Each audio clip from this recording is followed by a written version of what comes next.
Welcome back to my mess. This is Kaz from the Bates Motel and Haunted Hayride, and this is part 2 of making a scarecrow sock mask. Today we're going to be doing some detail work. The first thing that we're going to be doing is blacking out the eyes and darkening around the mouth and some of the lower areas using alcohol-based makeup, which actually stays on the mask really well. You don't have to use alcohol-based makeup.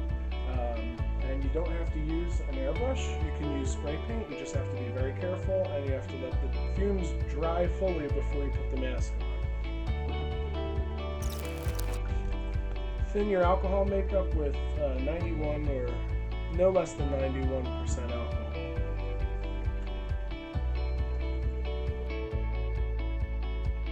Now we're going to contour the folds in the cloth just a little bit with this dark color.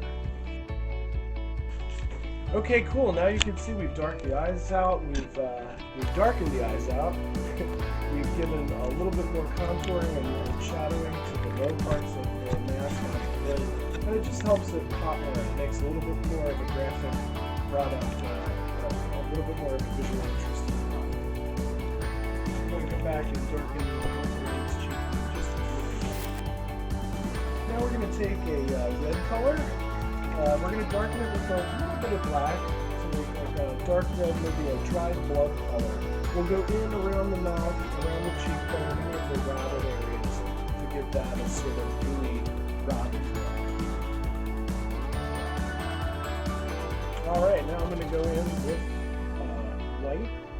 You can use an off-white for this. I'm just going to do a very gentle white over the teeth and on this popping out cheekbone here, just to give it a little bit of pop. Alright, I'm going to get a little bit more red in here in this buckshot area. Always good to take a couple steps back, look at it from a different angle, make sure that you're getting all of the areas that you want to get. So just keep checking in, taking a step back, looking at your product. So continuing on with details, if you'll remember from the first video, we have leftover feet from the pantyhose that everything is built upon. So we're going to take the feet of those pantyhose, we're going to cut them into quarters or halves, whichever you prefer. It just depends how long you want the dangling pieces. And we're going to add some dangling rags and shredded things around the neck to fill out the neck and the side areas of the face. So just take a nice sharp pair of scissors. Stretch your feet in half. You don't have to be exact. It's really easier with fabric scissors. There we go. More, and then when you stitch those on, it'll add more long pieces around the collar. I'm going to take half of these and cut them in half and have some even smaller pieces.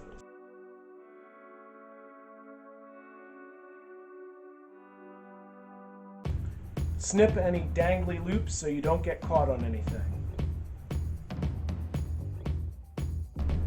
Alright, the next thing we're going to do is we're going to take some 1/4-inch hemp rope, about 8 feet twice, so 16 feet, match 2 ends up, and fold it over again so it's about 4 feet. Alright, we're going to loop that around the front. And I'm going to tie it into a nice little bow.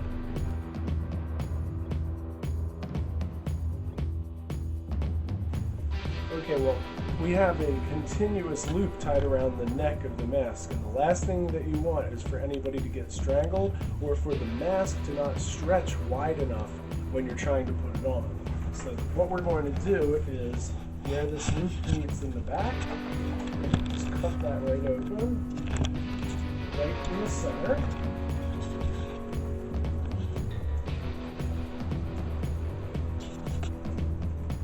These scissors are terrible. Make sure you're using a good sharp pair of scissors, not a dull one like I am.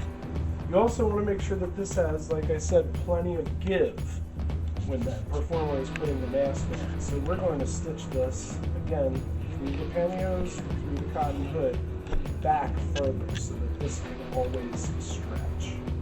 So we put this end down here, this end down there.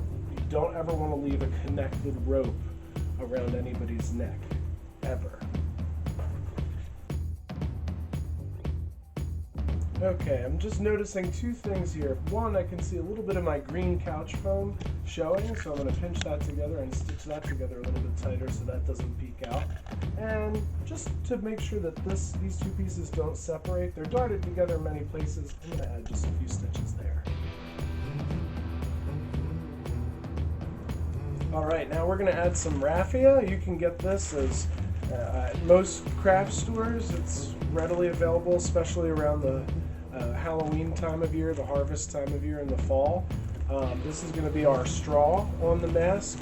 And one pro tip for the raffia, if you're going to be using this, say as a scare actor, you're going to be using this a lot in October or for many years, it's always a good idea to treat the raffia with yellowed latex, a mixture of latex and yellow paint, and that'll help it last longer because raffia is very dry and brittle.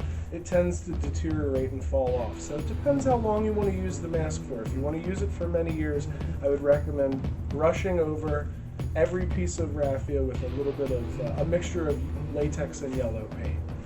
But for now, we're just going to jump in. We're going to pull some strands of about, let's say, a ½ inch full, maybe about 8 to 12 inches long, and we're going to attach them in different places, sticking out of the hat, sticking out of different areas of the burlap.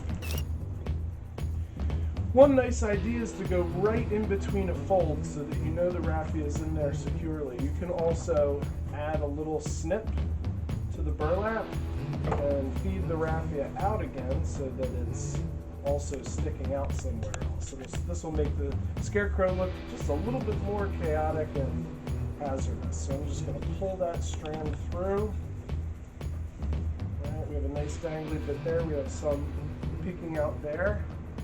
Take our embroidery thread, which is a really nice match to the straw color, almost invisible, and make a nice tight loop around that.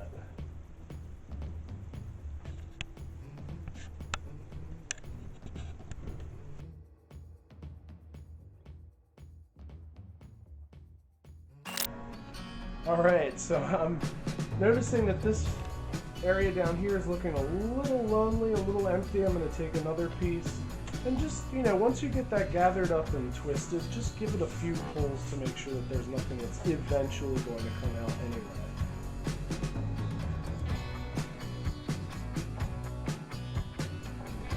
Alright, so I realized that I made a little bit of a mistake. This red color is kind of bright for this mask. There's a lot of yellow, tan, and brown in it, and I wanted the scarecrow to look very dried out and very aged. Well, blood turns to a sort of brown color when it ages, and this is just a little bit too saturated with red. So I'm going to take the red that I have, I'm going to add a little bit of yellow and black until I get a brown color I'm happier with that looks more aged. I'm going to go ahead and contour the edges and just dust a little bit of this brown color in here and there to just sort of match and even out the skin tone. And you'll see it will add something to it. Alright, I'm just noticing the eyes could be a little bit darker and the shadows in the fabric could be a little bit darker and a little bit more aged, so I'm going to add in a little bit of a stronger black. Okay, we're in our final steps. This guy is looking pretty good. He's getting pretty close. I'm just going to take a little bit of latex. You could use slip latex, casting latex. I use casting latex just because it's thicker and I know it'll be a little bit stronger. I'm going to brush over the straw a little bit, the raffia, to help that stay in place. And I'm going to brush over everywhere that I put a stitch just to make those a little bit more permanent. Now, they're not going to look great right away because it won't be dry, but it will help the mask and all the stitches that you put in it hold up. Okay, and this latex will dry clear. If you really want your raffia to hold up, you should mix latex with a little bit of yellow acrylic paint and a little bit of white paint to get approximately this straw color. And then you kind of want to dip your ends in, and that will turn this raffia from brittle, untreated raffia into sort of more of a plastic.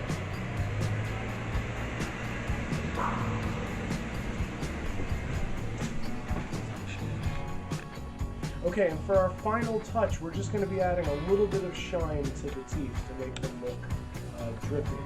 I'm going to be using this fantastic product called Crystal Gel. It's a scenic hard coating made by Roscoe. For your purposes, you could just use like a clear nail polish or a clear polyurethane or something like that. I love this stuff. You can make all sorts of permanently drying but wet looking slimes, pukes. This is also what I make the blood that I put on costumes out of. And you can tint this with RIT dye, and it stays tinted and translucent.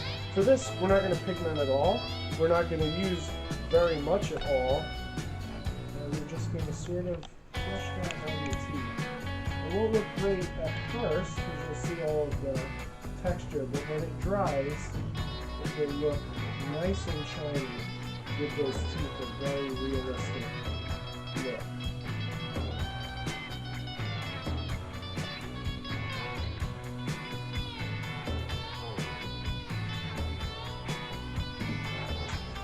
Also, if you want to lend any shine to the area around the mouth, you can put a little bit in there too. I think I'm just going to sort of keep it to the teeth. Alright guys, this is the final look, and obviously these things will look slightly different when they're dry, so we'll throw a still photo of everything dry on the very end of the video. I'm so glad you guys tuned in. If you have any questions, please post them below. I'll try to put links to all of the products that I use below, and come out and see this guy at the Bates Motel and Haunted Hayride. See you next time.